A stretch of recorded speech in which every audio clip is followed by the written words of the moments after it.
Sarah had always loved her quiet, cozy apartment, but the peace shattered one fateful night with a sharp, piercing ring from her phone at exactly midnight.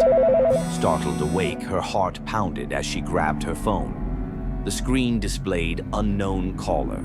Annoyance and unease flickered through her, but curiosity won. "Hello?" she asked, her voice hoarse with sleep. For a moment, there was nothing. Then static hissed, followed by a raspy whisper. "I see you." Her stomach tightened. She laughed nervously, shaking her head. It had to be a prank, she thought, and hung up. But even as she lay back down, unease lingered like a shadow in the room. The next morning, Sarah dismissed the call as a strange joke and moved on.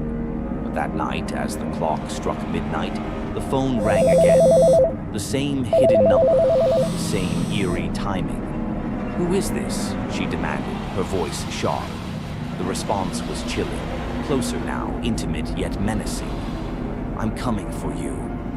Sarah's breath hitched. The phone slipped from her fingers and she scrambled to turn on all the lights. She tried convincing herself it was harmless, a sick joke, but her instinct screamed otherwise. Night after night, the calls continued. Each time they grew more sinister. A laugh here, a whisper there. Her own name rasped through the line like a curse. Desperation clawed at her. Exhaustion etched itself into her face. Sarah confided in her friend Mark one afternoon, clutching a steaming cup of coffee as though it could protect her. Mark shrugged off her fears with a grin. "It's probably some loser with too much time on their hands. Block the number. They'll give up." Sarah tried to believe him. Mark was steady, reliable, her rock. But her gut said the caller wouldn't stop so easily. She changed her number the next day, praying it would end the torment. That night, no call came.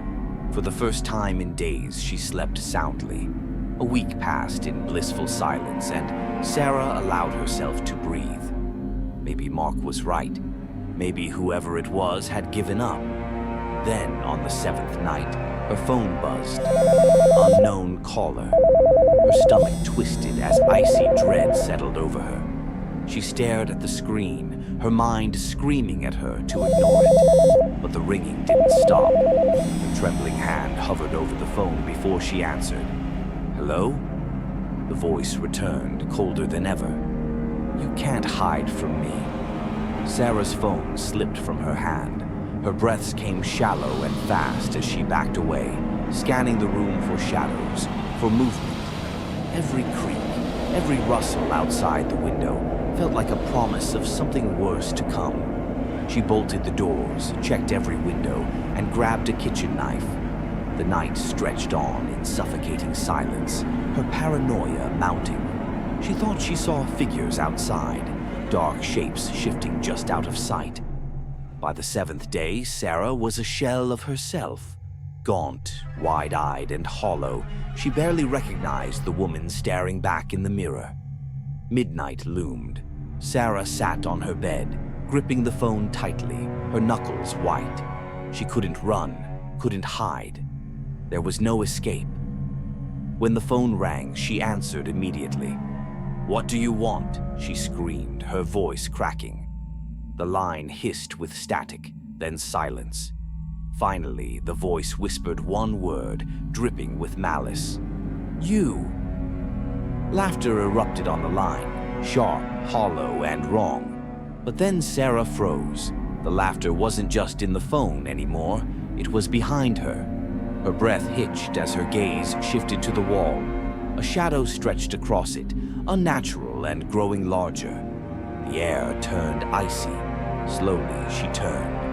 Her front door stood ajar, swinging slightly in the cold night breeze. And standing in the doorway was Mark. But the man before her wasn't the friend she knew. His grin was too wide, his eyes gleaming with something dark, something inhuman. "You thought you could escape me?" Mark hissed, stepping into the room. Sarah stumbled back, her mind screaming for her legs to move, for her body to fight. But terror had her frozen. Mark advanced, the door slamming shut behind him, with a finality that echoed through the room. Shadows seemed to pulse and crawl around him, swallowing the light. His grin widened, the malice in his gaze bleeding into the air itself. "You should have trusted your instincts," he whispered, his voice layered with something unnatural. Her back hit the wall, and she realized she had nowhere to go. The knife in her hand felt useless, her will to fight drained by the weight of his presence. The phone in her hand crackled to life one last time. The raspy voice whispered again, now in perfect harmony with Mark's. "The game is just beginning." The light overhead flickered and died, and Sarah's screams dissolved into the consuming darkness.